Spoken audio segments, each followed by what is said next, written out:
Hi friends, welcome back to my channel. ఈరోజు పాలకోవా లేదా milk పేడాని ఎలా చేసుకోవాలో చూపించబోతున్నాను.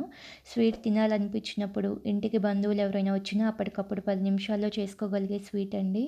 దేవునికి ప్రసాదంగా కూడా పెట్టవచ్చు. ఎలా చేసుకోవాలో ప్రాసెస్ చూసేద్దాము. ముందుగా స్టవ్ మీద ప్యాన్ పెట్టుకొని 2 స్పూన్స్ నెయ్యి వేసుకోవాలి.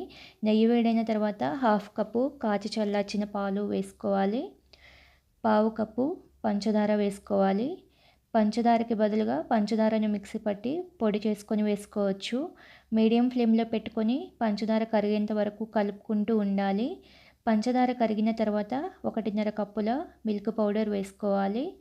ఫ్లేమ్ని లో టు మీడియంకి అడ్జస్ట్ చేసుకుంటూ ఎక్కడా కూడా ఉండలు కట్టకుండా బాగా మిక్స్ చేసుకోవాలి.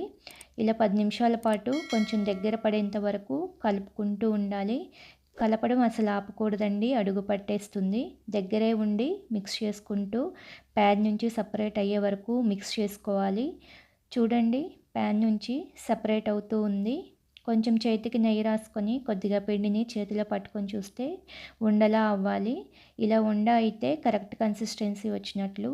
హాఫ్ స్పూన్ యాలకుల పొడి వేసుకొని అంతా కలిసేలాగా మిక్స్ చేసుకొని స్టవ్ ఆఫ్ చేసుకోవాలి. ఒక ప్లేట్కి నెయ్యి రాసుకొని ఈ మిశ్రమాన్ని ప్లేట్లోకి ట్రాన్స్ఫర్ చేసుకోవాలి. కొద్దిగా చల్లారిన తర్వాత గోరువెచ్చగా ఉన్నప్పుడు చేతులకు కొంచెం నెయ్యి రాసుకొని కోవా బిళ్ళలను ప్రిపేర్ చేసుకోవాలి.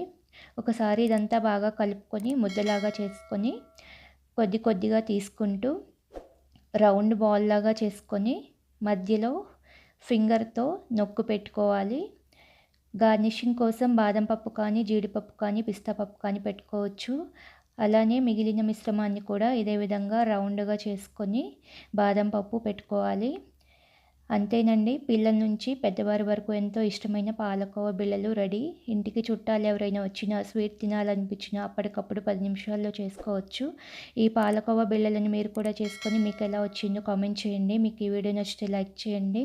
మీ ఫ్రెండ్స్కి, రిలేటివ్స్కి షేర్ చేయండి. మన ఛానల్ని సబ్స్క్రైబ్ చేసుకోండి. Thank you for watching.